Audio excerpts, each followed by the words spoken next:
Hey guys, a little update on the 37 Big Twin Flathead UL Harley Davidson here. It was 111 degrees today here in Oklahoma. It is like 10:30 at night right now, and it is still 93 degrees Fahrenheit. So I ended up putting basically the same clutch setup on the Flathead as I have on the Panhead, which is a mousetrap eliminator. Got the little U-shaped bracket that I slid underneath the oil tank. I believe that's a shovel head style clutch cable. And then I got this lever from JP Cycles. I think it's supposed to be for, I don't know, a shovel head too maybe, but for whatever reason, just like with the Panhead, I had to drill out and enlarge the hole on the end of this lever that the barrel fits into. I don't know if I'm using the wrong parts or if this is just par for the course and you just have to make this fit. But at any rate, I made it fit, and yeah, ditching that mousetrap was definitely the right decision, because as it was pointed out to me by Jim on Chop Colt, the whole mousetrap was designed to use with the early style clutch pack, where I think the outer clutch plate had spring fingers, and this doesn't have that anymore. It's been set up with a more modern clutch pack, like, you know, pretty much all of them probably have by now.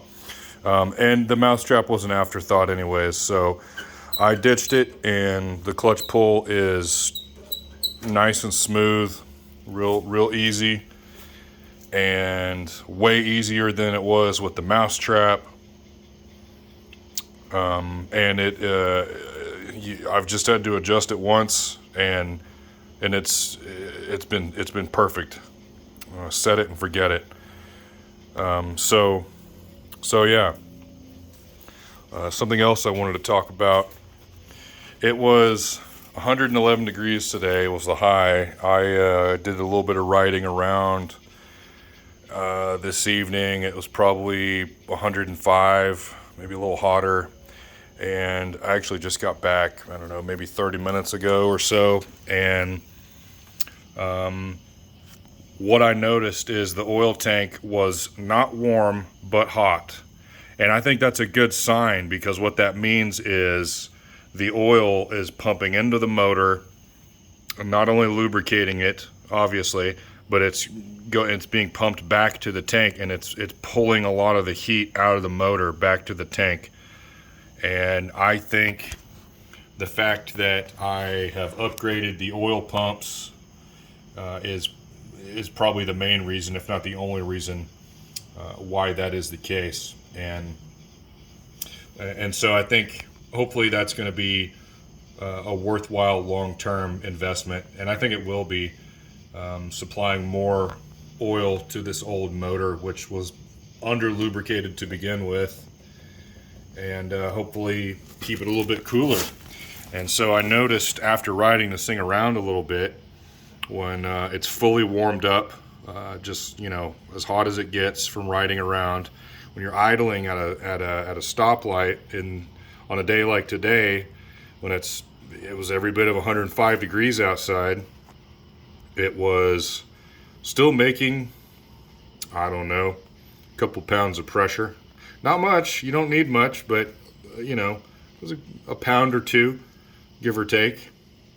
And then when going down the road, and the revs are up, or if you hold the revs up while you're sitting at a stoplight, which obviously you don't want to do that while you're sitting there, because you're putting unnecessary heat into the motor. But going down the road with the revs up, it's, you know, give or take 10 pounds of pressure, which is really good. I'm really happy with that. That's way more than the stock oil pump was capable of delivering. So my trials and tribulations with oil pumps have hopefully paid off. I certainly don't see how that could hurt. There's only one other thing I'd like to do, and that is, can't really see it probably, but this hose right here, which is currently not hooked up, I just have it tucked out of the way. This, eventually my plan is to tie this into a T-fitting coming off of this pressure gauge, and it will carry oil into my piston squirters that I added into the cases.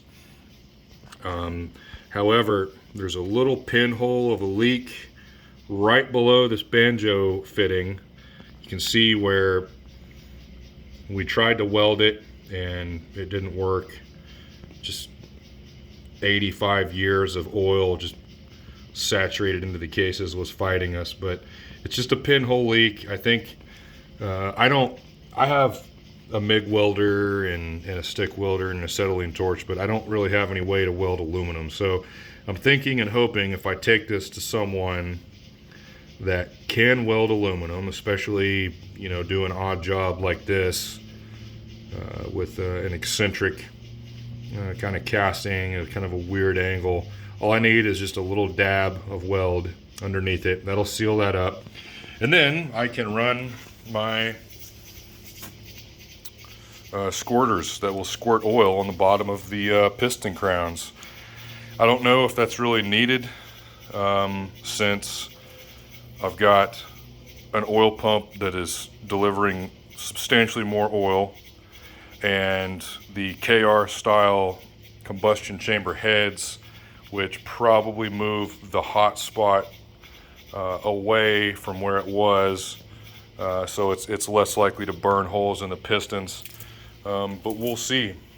So that's how it sits for right now.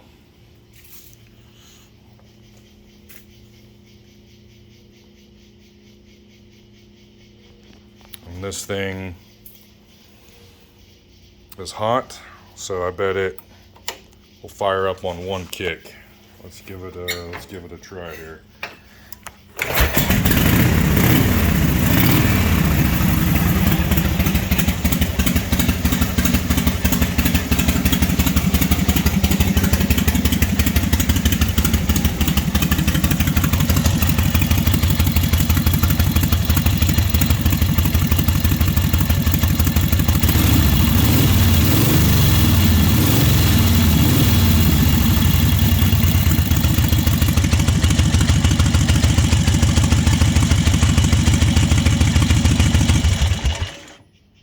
So, hot idle, maybe a pound, but that's probably enough. When you're going down the road, like I say, it's 8, 9, 10 pounds. So there you have it.